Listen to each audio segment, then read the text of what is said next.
Yan, good morning again yan, mga ka-reels yan. Pasilip natin yung ating mga alaga ngayon, may nadagdag. Yung 45 days yan, ito. Pinapalaki muna natin dito sa pens na maliit kasi para paglipat, tandis na sila yan. Yan, tatakaw. Oh. Tayo magpapahin kasi medyo maaga pa.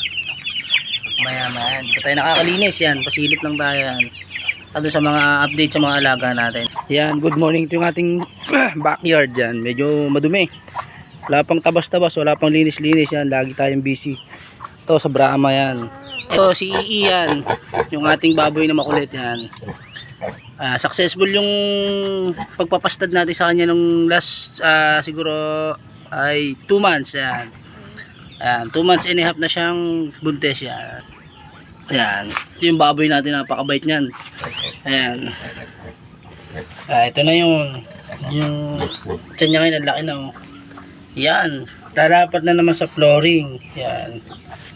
Ano ba kabait. Dati isang dangkal lang siya, 'di ba, guys? Yan, ito ngayon ang laki na. Hindi na dangkal.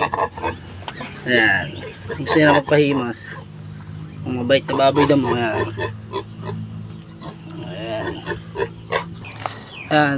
Ito yung mga Brahma natin. Yan. Hindi natin maasikaso masyado. Di pa tayo nakakapagpagawa ng kulungan kasi lagi tayo may ginagawa yan. Ayan. Mga Brahma. Ayan. Ayan. Ayan mga guinea pig natin. Ayan. Hindi pa kasi tayo makapag-upgrade kasi lagi tayo may ginagawa. Ayan mga kali. Round nose. Ayan. Doon sa mga may gusto mag-avail yan. Avail yan. Yung kali natin na isa na yan. Yan. Ayan. Kita nyo naman. Solid yung markings nan. Ayan. Ito pa yung mga ano natin. Ayan. Ayan. Hindi si Guapo yun.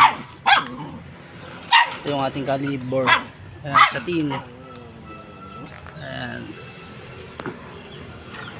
Tayo makapaglinis guys yan. Pasensya na, medyo madumi yung ating ano kasi maaga pa.